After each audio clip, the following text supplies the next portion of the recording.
Tonight, Enugu State Governor Peter Mbah scales two major hurdles at the Election Petition Tribunal today as the court dismisses NYC certificate forgery allegations against him, but the Labour Party has kicked against the judgment.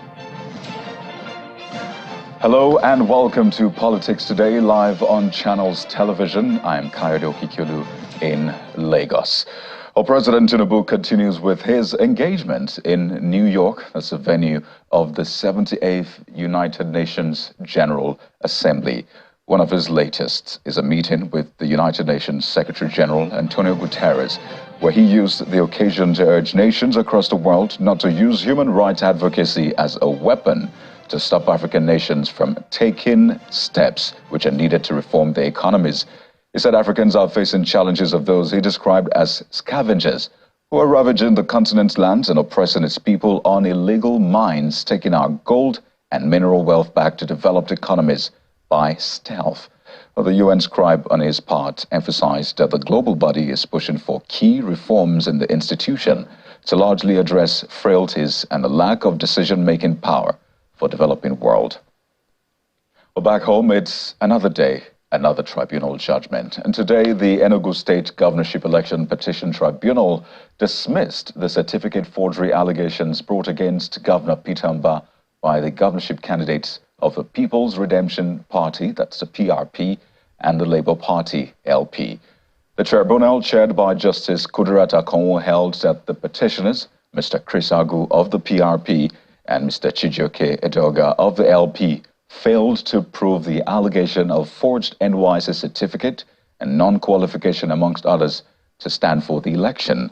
It also held that to prove the issue of forgery, the petitioners must provide the original certificate and the forged one, and also that witnesses called by the petitioners could not specify the polling units where elections did not hold. Meanwhile, the Enugu State Governor Peter Mbah has commended the decision of the tribunal, describing it as a victory for democracy and the people of the state. Governor Mbah extended hands of fellowship to the opposition candidate and their political parties, saying the task to build Enugu remains a collective one. We'll take a listen to part of what he said today. Politics is over. It is, as you know, we had begun governance since May 29. Yes. And our arms are open and wide.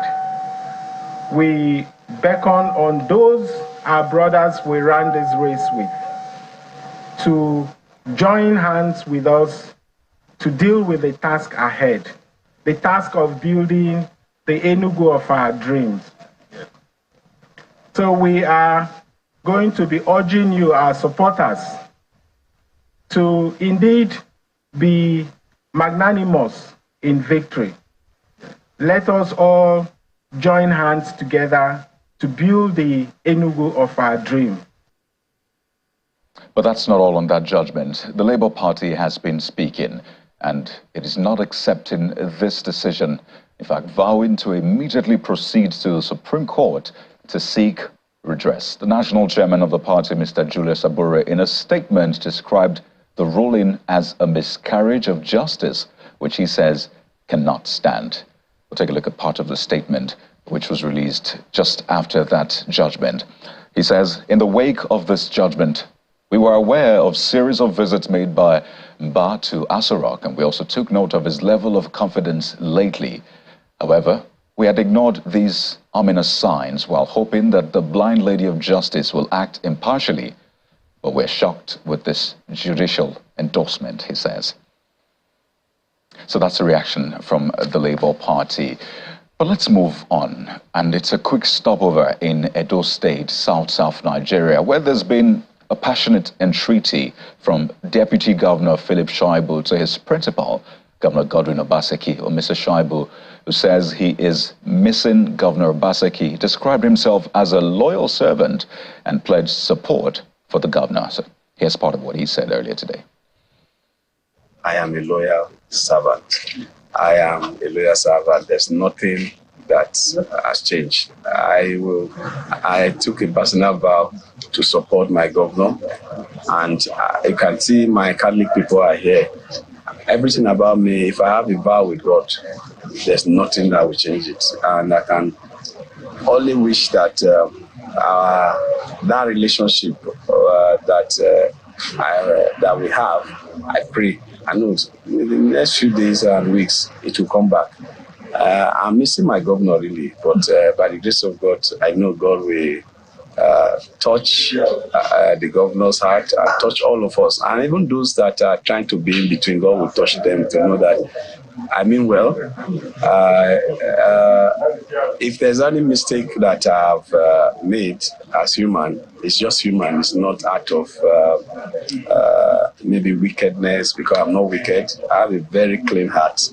And I will use the medium too to appeal to Mr. Governor. If there's anything that I don't know that I've done, please forgive me, so that we can develop our state together.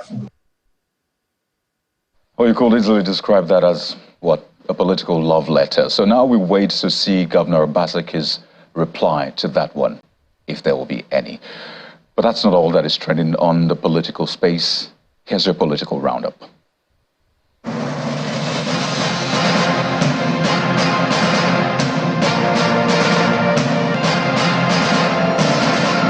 The federal government says this year's Independence Day celebration will be low-key. The Secretary to the Government of the Federation, Senator George Akume, disclosed this in an interview with State House correspondents shortly after meeting with the Vice President, Senator Kashim Shettima, at the presidential villa in Abuja. We are fully prepared for celebration, but for obvious reasons, it's going to be low-key. But we're wishing Nigerians the best of luck, and I want to assure them that better days are coming. The retired Justice of the Supreme Court, Justice Amina Algi, is asking the National Assembly to immediately amend the Constitution for improved functioning of the courts across the country.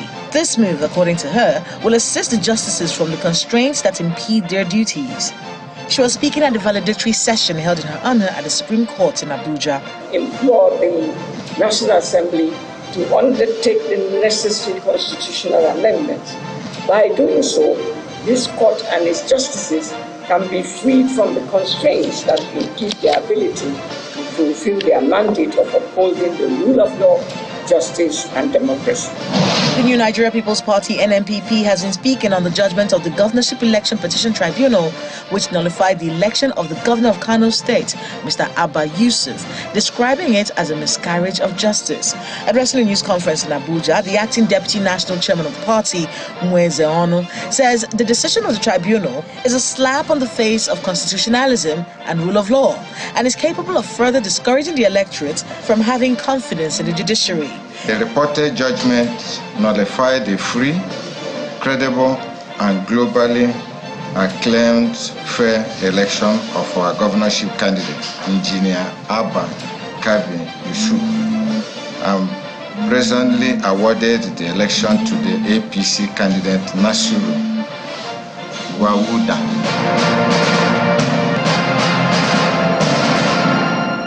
So we begin tonight with a big story. This is happening in Ondo State. The impeachment proceedings initiated to probe the Ondo State Deputy Governor, Mr. Lucky Ayedatiwa. And this, of course, began on the floor of the Ondo State House of Assembly yesterday. The majority leader in the House moved that motion for the Deputy Governor to be impeached, which in another sense means essentially to be probed over what was described as gross misconduct. We'll be taking a look at those issues, taking a deeper look at the issues raised, the implication of this. Don't forget that Governor Rotimi Akeredolu just recently resumed after a few months of medical leave out of the country. And that was followed by the sacking of the media aides of the deputy governor. Recall that we spoke to, well, an aide to the governor on the program some days back where he said, well, some issues were indeed going on, but that they were okay. That's the governor and the deputy governor. But with the twist of events we're seeing, let's seek to give you the truth, at least the true picture of the story tonight. We'll be joined by our Honorable Olatunde Oshati, who's the chairman of the Committee on Information of the Ondo House of Assembly in a moment. But before that, let's go over to Lekki in Lagos, where we're joined by Senior Advocate of Nigeria, Mr. Ebolu Adegborowa. Good evening, Senior Advocate, and thank you for joining us on the program. Thank you for having me. Good evening. I imagine you've been following closely the proceedings in Ondo State, particularly on the floor of the House of Assembly. There is what is written on paper. There is a politics behind it. But seeing the moves that have been initiated, I wonder what your thinking is of it so far. Well, Kayode, I think it's totally undesirable, and I say the least unfortunate, for that peaceful state to be thrown into such tension. We were all very happy and glad and thanking God for the healing of His Excellency, the Governor of Ondo State, Arakunrin Oluwarotimi Akeredolu, Senior Advocate of Nigeria. You know, he's been out of the country and people have been praying. And I, in particular, have admired His Excellency for his transparency in openly declaring his health status and asking for prayers. I visit his Facebook virtually every now and then, and I see his faith in God, his commitment to openly disclose, because we're not God. And so we were very glad, you know, contrary to the speculations that people were peddling around, that His Excellency returned safely and is back and fully on his feet, even though he's still recuperating and he's in Ibadan. So for me, that should be the primary concern of everybody, how to get His Excellency back to his seat of office and to discharge his constitutional responsibilities and work to move the state forward by engaging the relevant stakeholders. I believe that Ondo State in particular is crying for development. I am from Ondo State, especially the southern parts of the state, and I can tell you we're having a short end of the stick. In particular, Ilaje local government and Ilaje Seldo, there's no electricity, there are no roads, there is no potable water. If you recall a popular city called Ayetoro that used to be a tourist attraction, it's all washed off by the ocean surge. So I believe that anybody who follows the affairs of Ondo State should be interested in the development of that state and not political tension.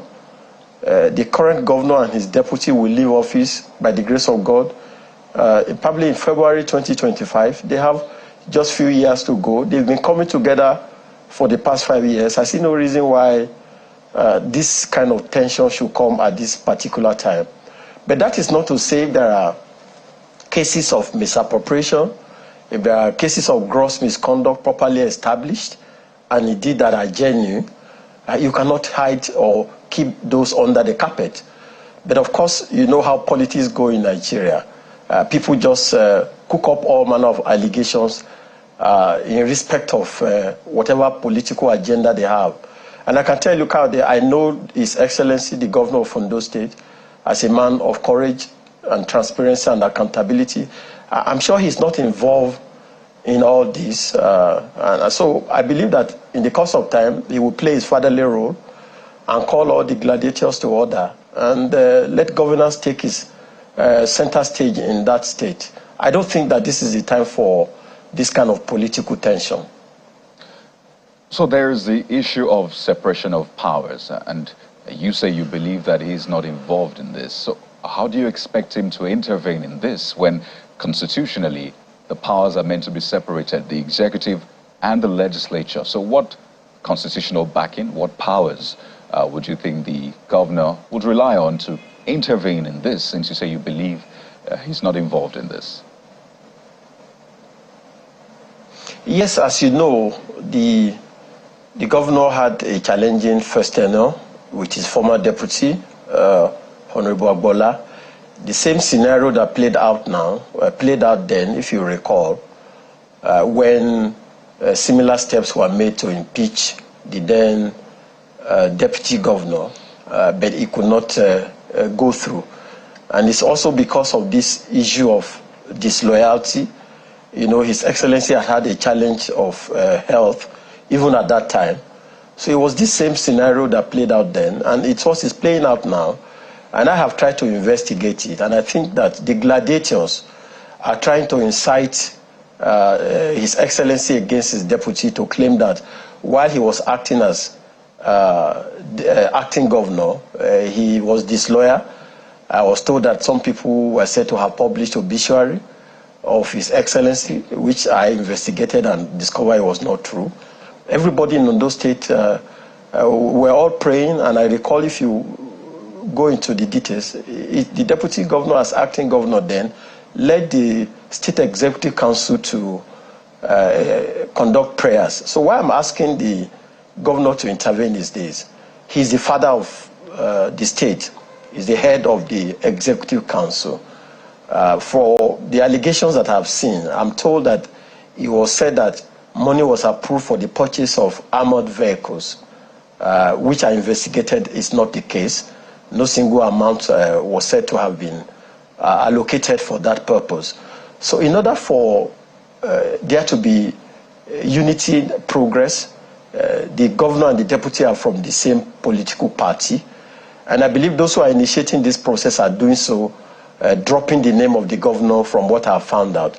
That's why I asked that his intervention is necessary, because they claim to be acting in support of the governor, because allegedly the acting governor was disloyal when he was acting in his absence, which I believe probably may not be the case.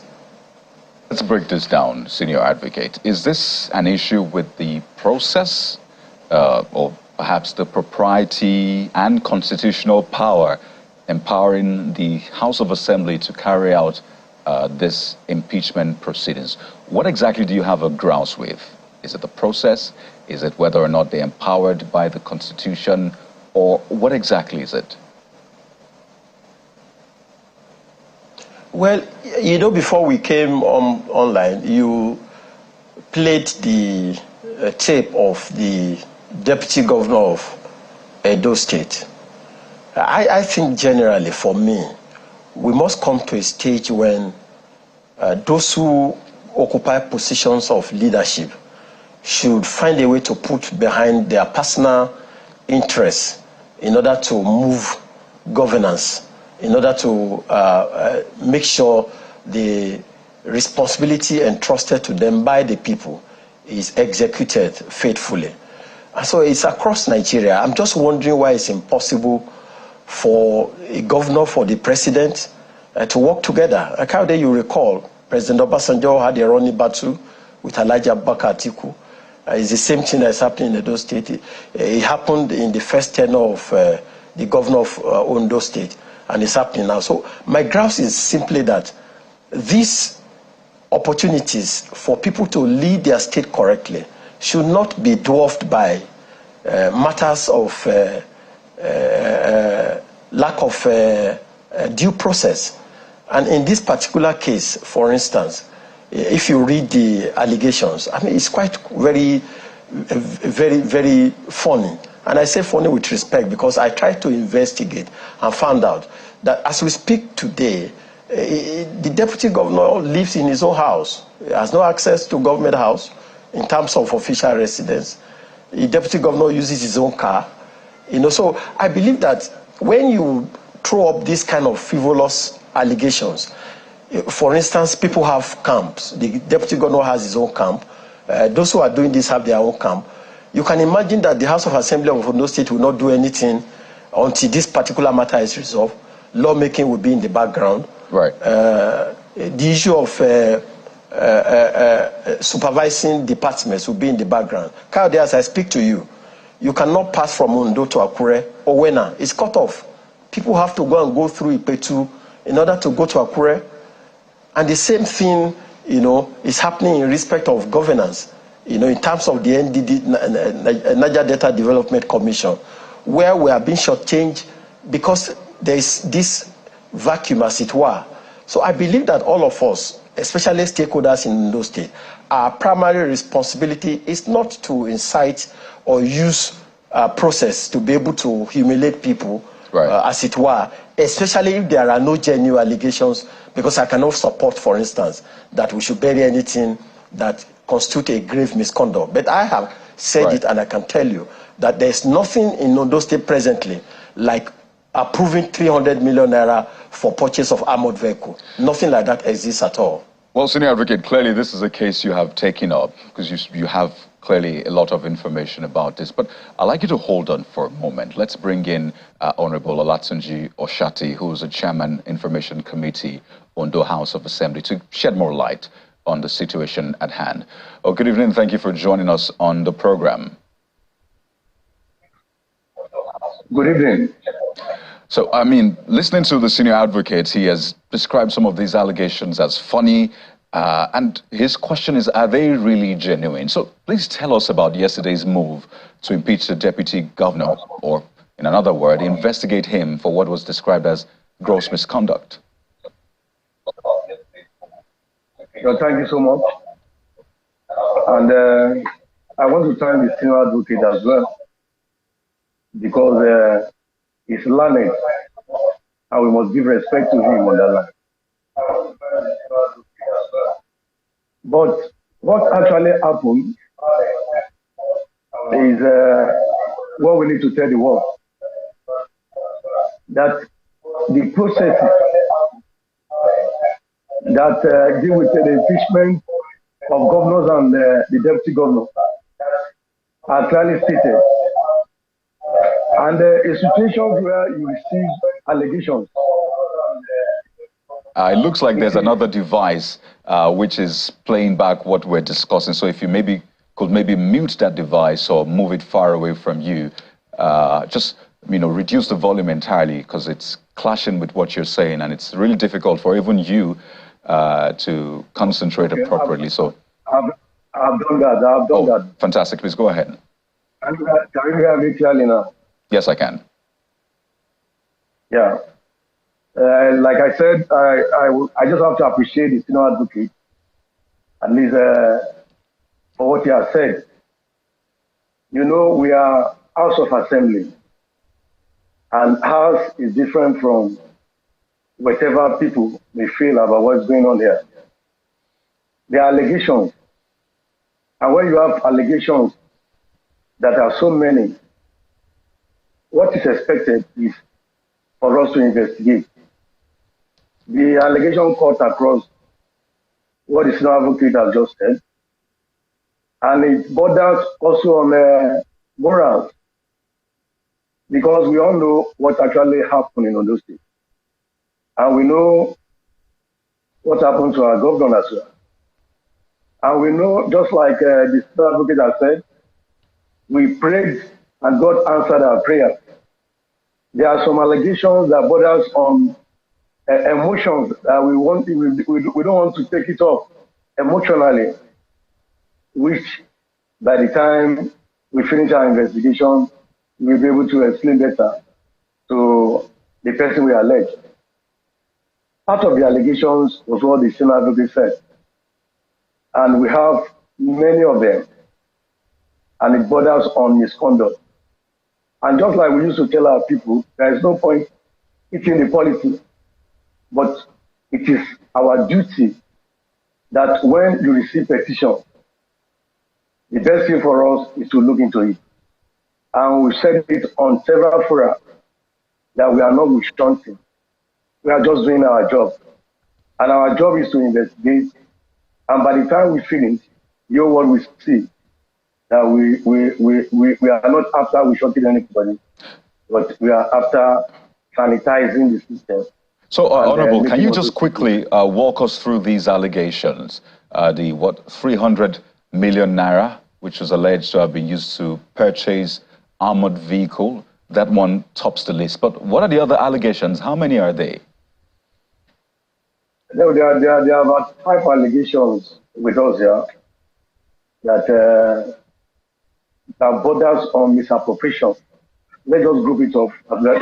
There is no point spelling it out. The senior advocate has said one of it, but disappropriation of funds.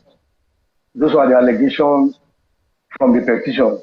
And it's left for him to prove himself. If he answered well, we are not after we shot him. The other one is about his intention when the governor was away to divide the executive and planning to impeach the governor, which he needs to at least defend himself. Let me just tell you what's going on in the state. We have a governor that is loved by everybody. And just like the advocate said, we prayed and God gave us victory of reviving him. And we must tell you, anything that borders on mocking or trying to take advantage of what was on, which is natural, everybody can be healed at any time. Senior advocate can tell you more about the allegations that was put to him. And we are just here to tell you that we are not after we shot him. It's just for us to give out the allegations. That's why we've written him. And he has 7 days to defend him. So has it been served? The allegations got into him. So is the 7 days counting from yesterday, today, or what exactly is the situation? It will start when he served, and I believe he has been served now, because the order was given to the clerk of the house. Right. And I believe it is duty of the clerk of the house to do that, and he must have done that. Just quickly, so there is what is on paper, Honorable, and there is usually the real politics behind all of this. And a lot of people have said, this is really just politics. And they've described him as someone who is loyal to the governor. It's quite interesting. You say one of the allegations is actually intends to divide the executive and impeach the governor, as you said. So tell us the truth behind all of this. Is this really about all of those allegations, or clipping his wings? Some even say that the governor has a major influence on all of this. No, all this about rumor. Let me not put it that way. It's about rumor. We are all human beings as well, and we know what is going on. And just like I said, it's a petition. And when you have a defense, a good defense, and he has, I believe, employed a good lawyer, it's just for him to defend himself before the House. Okay, we seem to have lost connection with Honorable Oshati. Are you back with us, Honorable?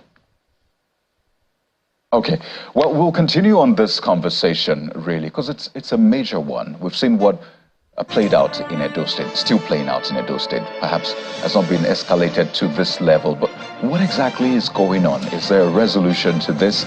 We'll go on a quick break now, and when we return, we'll talk more with Senior Advocate of Nigeria, Ebolu Adeborua, and Honorable Oshati, who is the spokesperson of the Ondo State House of Assembly, plus a look at President Tinubu's economic policies. There's a big question out there. Is subsidy back? We'll bring you more analysis on that one, plus more in a moment. Please stay with us. So welcome back to the program. We're still in Ondo State, where the State Assembly has begun impeachment proceedings on Deputy Governor Mr. Lucky Aiyedatiwa. We still have with us Senior Advocate of Nigeria, Ebolu Adeborua, and the spokesperson of the Ondo State House of Assembly, Honorable Olatunji Oshati, who's been telling us exactly what is going on. Honorable Oshati, we lost you for a moment there just before we went on break, and I'd like you to frontally respond to this point that has been made time and again, that just how involved is Governor Akeredolu in all of this? Right. Looks like that connection is still shaking, but we'll get back to Honorable Oshati. Let me come back to you, Senior Advocate. Well, he has said, he has agreed with you on some points, at least the allegations and the next line of action. So are you taking this to court? Is this in court already? And what kind of effect will the court process or an eventual pronouncement have on the proceedings in the State Assembly? Again, separation of power come into play here. Thank you very much, Kaude. You will notice that Honorable Shafi did not specifically state any issue of misconduct. And I'm talking misconduct. Then you talk about gross misconduct. There's no misconduct, how much less gross misconduct. He talked about 300 million naira, and I explained to you. And I'm challenging anybody to produce any document that shows that 1 million naira was approved by the deputy governor when he was acting to purchase vehicle. There's nothing like that. And I've thrown that challenge, and I expected that, because you cannot just use the process of the House of Assembly for the purpose of stoking crisis in a state. That's number one. Number two, he talked about misappropriation. That means misappropriation means that maybe money is meant for one thing and then you use it for another. The allegation raised by the House of Assembly was that the deputy governor, when he was acting, approved 300 million naira allegedly from palliative fund for the purchase of armored vehicle for himself. It doesn't exist. During the period when the deputy governor acted as acting governor, it was the Honorable Commissioner for Finance that was the chairman of the palliative committee for Ondo State. So the deputy governor had no access to palliative funds, and he could not have diverted money. The other allegation stated by Honorable Shafi was that the acting governor tried to impeach the governor, tried to divide the executive council. I mean, it's totally laughable, with all due respect to the Honorable. I don't think in my widest imagination that a House of Assembly of Ondo State will busy itself with this kind of mundane allegation that the deputy was trying to impeach. Where would the impeachment take place other than the House of Assembly? How many members of House of Assembly received any lobbying or information? And you recall some 4 days ago, the House of Assembly of Ondo State, through its speaker, came out openly denying that there was any move to impeach the speaker. When the governor went on medical leave in June this year, there was also the allegation that the speaker was to be impeached so that another person would be elected as speaker and then the deputy governor would be impeached.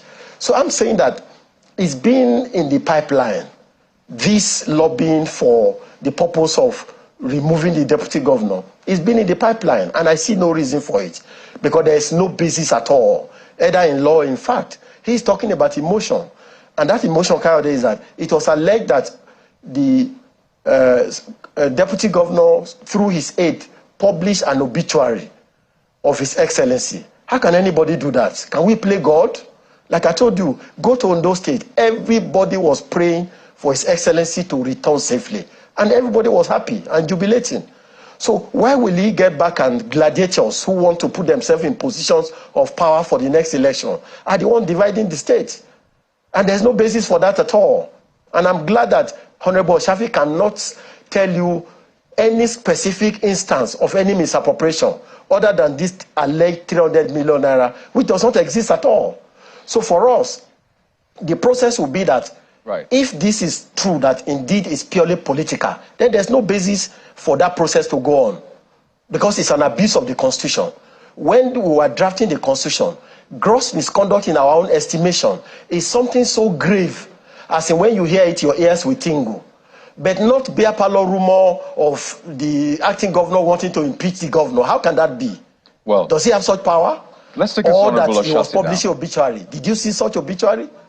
So let's take this to Honorable Ashati. You've listened to the senior advocate saying gross misconduct should be something major. Give us an insight into, the allegations. Are they really that major beyond the ones you have mentioned? Are they really gross to warrant impeachment, Honorable? Thank you so much. When you talk about misappropriation, is misappropriation not gross? Misappropriation of funds. The onus is on him to prove to the House that all these allegations are false. And we've told him, when you are in possession of petitions, it is our duty, we are duty bound as a legislator to do our job. We are not wishing anybody. I must tell you today, the senior advocate mentioned some of the allegations, and he said misappropriation of 30 million, misplacement of funds, they are not gross violation of the Constitution. It depends on how he wants to prove it. But what we are saying now is for the deputy governor to give us reply to all these allegations within 7 days. We are human beings, and definitely.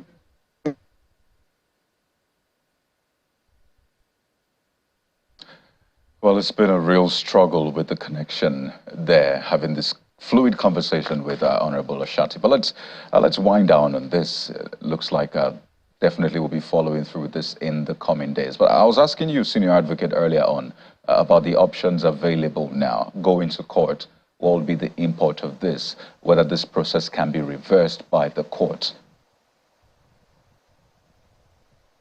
Oh, surely, Kaude, I mean, when a process like that has commenced, it will be important for us to ask the judiciary to interpret these allegations, whether they exist in fact at all. Like I told you, before I will ever come on air, I have done some investigations and I discovered they don't exist at all. So it will be up to the deputy governor to be able to exercise his right in law to challenge the process and ask the House of Assembly to bring those allegations before the court.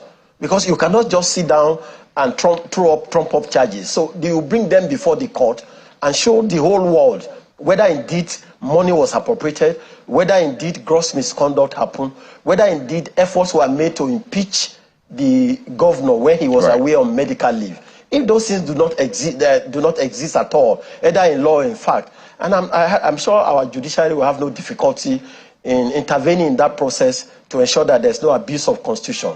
But I just wanted to inform Honorable Shafi and indeed our colleagues in the House of Assembly in Ondo State. Kaude, please go to Ondo State. There is a law which we pass.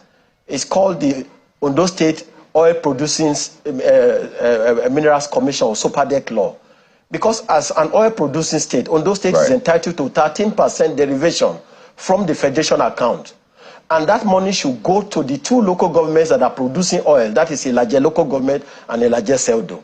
So it was a general consensus that in order to develop other parts of the state, that 30% should be divided into two. 60% will go to those oil producing areas, while 40% will go to the other areas of the state. As I speak to you, there's no electricity in any of those areas. There's no judiciary, there's no court, there's no pipe-borne water, there's no good road.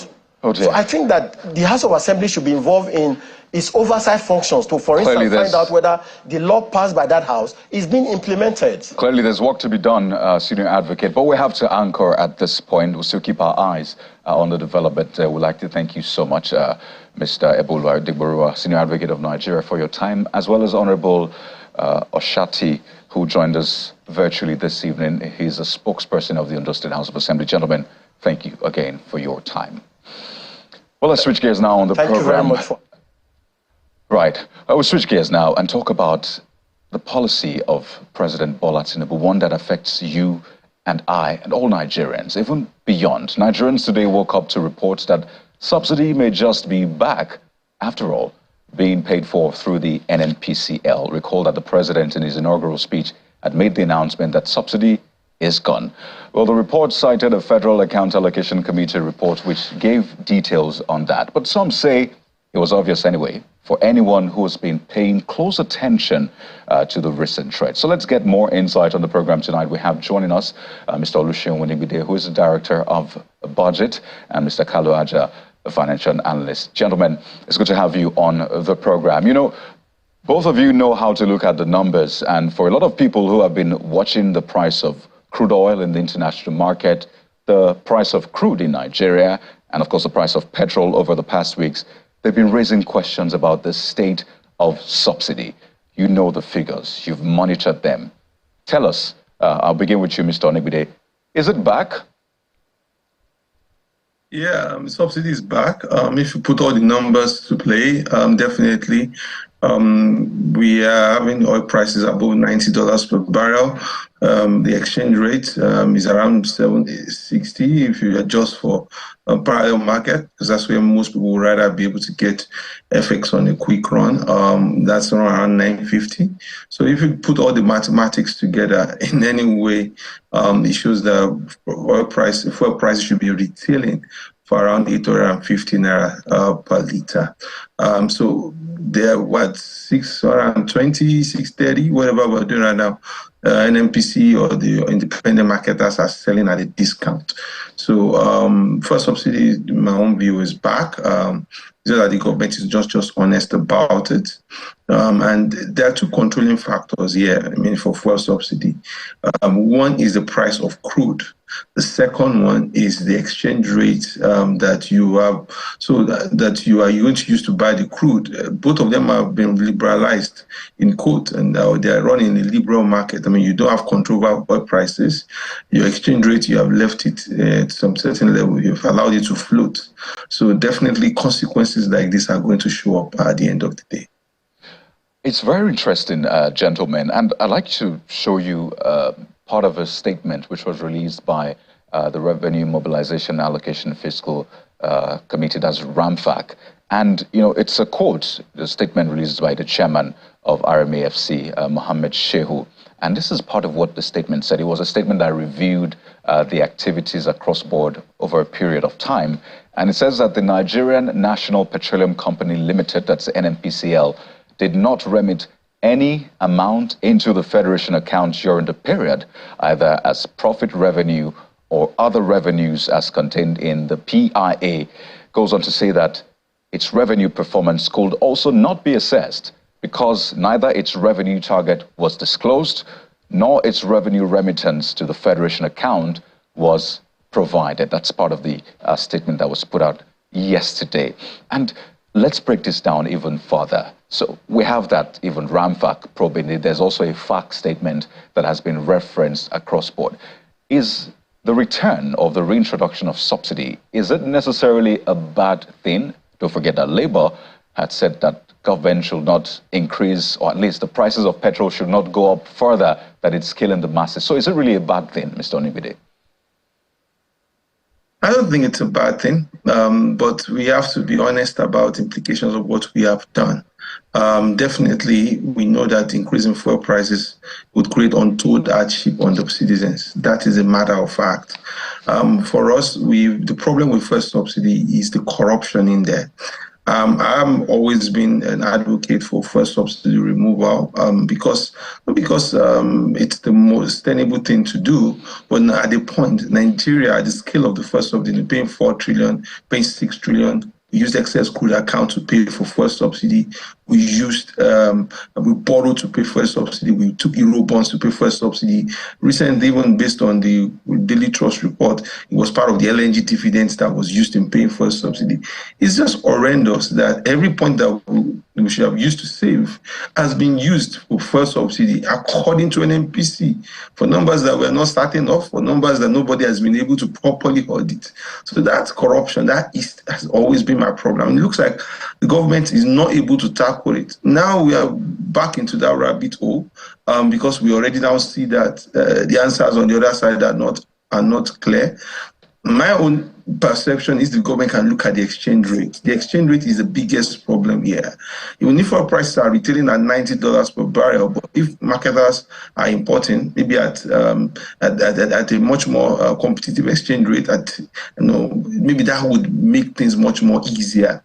But the return to first subsidy is not something I like at all, because we've shown over time that this cost can look as small as 160 billion this month. It can go to 400 billion without answers next month. That is the problem I have with fuel subsidy. It's created a whole conduit for corruption, for inefficiency. And as long as you continue to run in that single line, you are not going to get out of that logjam. That's my problem with it.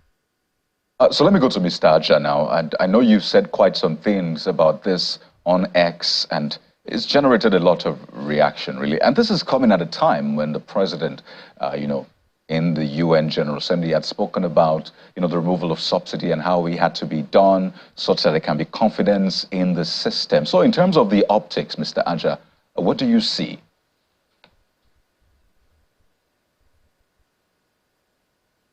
I hope you can hear me, Mr. Aja. Yeah, sorry about that. It's pretty clear. The president said no new price hikes. So once he said that, we were locked into a price. And then the Saudis and the Russians have basically reduced output. So prices have gone up to about $99, $98 a barrel. So what that means is that we're going to subsidize the difference between what the price was when he announced that and what the price is today. So the issue is it a temporary or a permanent subsidy? That's what we don't know now, because there's nothing on policy. It was introduced without a policy. It's been managed without a policy document. There's no document from the federal government saying the subsidy is back or has been reduced. Nothing. We don't have anything. So we don't know if it's temporary or permanent. But the subsidy is back. And what is most annoying, or should we say most disappointing, is that we're taking it from the dividends that should go to the federation from LNG that's supposed to be reinvested to trains and to expand the account of that sector. So we're eating our fruits for tomorrow to consume today. There is nothing wrong with the subsidy. We simply can't afford it. That's just it. We simply cannot afford a subsidy right now. So what is the alternative really? Because a lot of people, well, might not be able to put themselves in the shoes of government. So is the alternative to have a nationwide shutdown? Don't forget, Labour has been clamoring for a hold today, saying it must not go further. In fact, Labour says the government should revert to the previous price. So really, it's like a very tricky situation for government. How do you expect government to act right now? There are smart ways to implement a subsidy. We have BVN. We have NIN. We are paying the subsidy at the ports. We should rather pay the subsidy at the pumps. And it's pretty simple.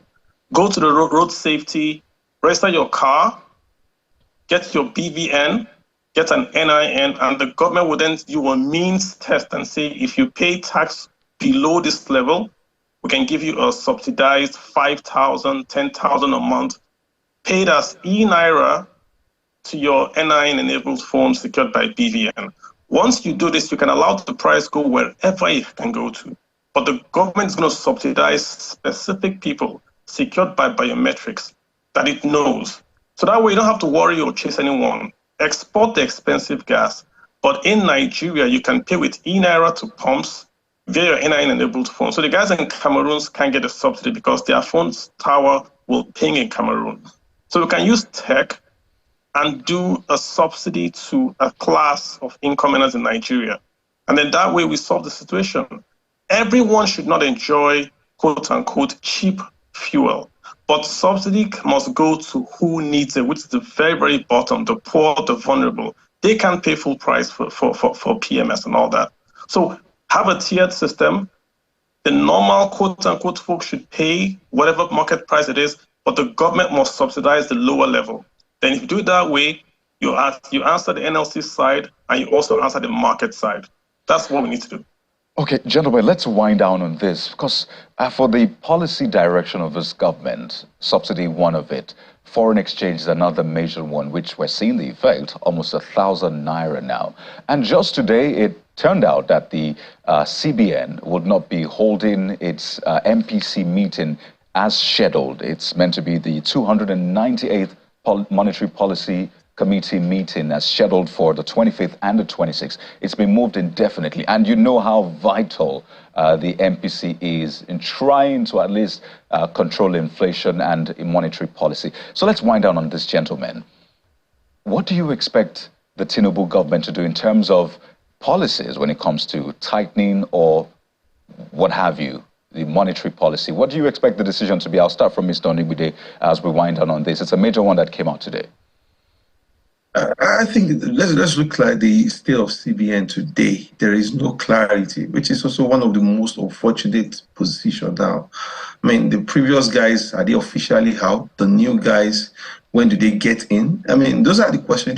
You cannot run a CBN governor, a CBN like a private parastatal or like just another government establishment. This is the signal to the economy, you know. And so for me, not even holding an MPC meeting, you know, is a shame. I mean, it shows that there's a lack of clarity, there's lack of understanding about what exactly the way you should position your economy. You can't go to New York and make good statements and try and talk to investors, and people look at your monetary side and say that it's